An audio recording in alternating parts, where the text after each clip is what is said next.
گیا وقت پھر ہاتھ آتا نہیں. جی ہاں viewers, time once lost never comes back. ہمارے وقت کا ایک ایک لمحہ نہایت اہم، قیمتی اور قابل قدر ہے. کہتے ہیں کہ کامیاب وہی شخص ہوتا ہے جس نے وقت کا درست استعمال کیا ہوتا ہے، کیونکہ جو وقت کی قدر کرتا ہے تو وقت بھی اس کی قدر کرتا ہے. تو ویورز، آج کی ہاؤ ٹو ویڈیو میں بات کریں گے ہاؤ ٹو مینج ٹائم، یعنی ہم اپنے وقت کو کس طرح مینج کریں، اس سے زیادہ کس طرح فائدہ اٹھائیں. یاد رکھیے ناظرین، اس کے لیے ہمیں اپنے ٹائم کو مینج کرنا سیکھنا ہوگا، اور جب ہم اپنے ٹائم کو صحیح طریقے سے مینج کر لیں گے تو اس سے فائدہ بھی بھرپور اٹھا سکیں گے. نہ صرف اپنے دنیاوی کام مکمل کر لیں گے بلکہ عبادات مثلا نماز اور دیگر ریلیجس ایکٹیویٹیز بھی اچھے طریقے سے کیری آؤٹ کر لیں گے. تو سب سے پہلے اپنی ان غیر ضروری ایکٹیویٹیز کو سارٹ آؤٹ کریں کہ جو آپ کے وقت کو بہت تیزی سے ضائع کر رہی ہوں. فار ایگزامپل موبائل کا غیر ضروری استعمال، ویڈیو گیمز کھیلنا، دوستوں کے ساتھ بلا ضرورت اپنا وقت ضائع کرنا وغیرہ.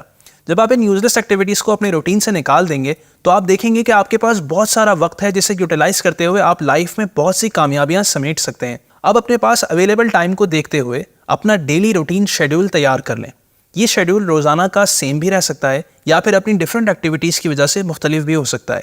اس صورت میں پورے ویک کا شیڈیول ایک ساتھ بھی تیار کر سکتے ہیں. شیڈیول میں سب سے امپورٹنٹ چیز یہ ہے کہ نمازوں کے اوقات میں صرف نماز ہی رکھیں اور ساتھ ہی تلاوت قرآن بھی شامل کر لیں. شیڈیول بناتے وقت اس بات کا خاص خیال رکھیں کہ اپنے MITs یعنی موسٹ امپورٹنٹ ٹاسکس کو مارننگ ٹائم میں سیٹ کریں، کیونکہ پہلی بات تو یہ کہ مارننگ کے وقت بندہ تر و تازہ ہوتا ہے، فریش ہوتا ہے، تو وہ اپنے جو بڑے ٹاسکس ہیں ان کو اسموتھلی کر لیتا ہے. اور دوسرا یہ کہ جب بڑا اور اہم ٹاسک ہو جائے گا تو دن بھر کے تمام کاموں کے لیے ایک طرح سے حوصلہ مل جاتا ہے اور بندہ دن بھر کے باقی تمام کام بھی بآسانی مکمل کر لیتا ہے.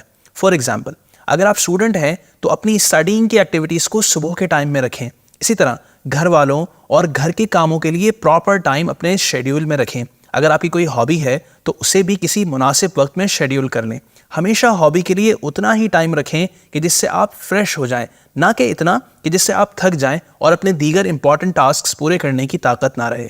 اپنے شیڈیول میں مختلف جگہوں پر تھوڑا ریلیکسیشن ٹائم بھی رکھیں. خاص طور پر دوپہر کے وقت لنچ کے بعد کچھ وقت نیپنگ کے لیے بھی رکھیں تاکہ آپ کی مینٹل اور فزیکل ایفیشنسی برقرار رہے. اور شیڈیول میں بریکفاسٹ، لنچ اور ڈنر کے لیے ایسا ٹائم رکھیں کہ ان کے بعد فزیکل ایکٹیویٹی کے لیے بھی کچھ نہ کچھ وقت ہو اور ڈائجیشن بھی پیٹ پراپرلی کر سکے تاکہ اس سے جو بیماریاں ہوتی ہیں ان سے آپ بچے رہیں. ہو سکے تو شیڈیول میں صبح کے وقت میں کچھ نہ کچھ ایکسرسائز شامل کر لیں یا واکنگ کریں because it's really good for health. رات جلدی سونے کا ٹائم رکھیں اور یہی عادت بنائیں کہ دیر تک جاگنا نہ صرف صحت کے لیے نقصان دہ ہے بلکہ آپ کے تمام شیڈیول اور دن بھر کے ٹاسکس کو ڈسٹرب کر دیتا ہے.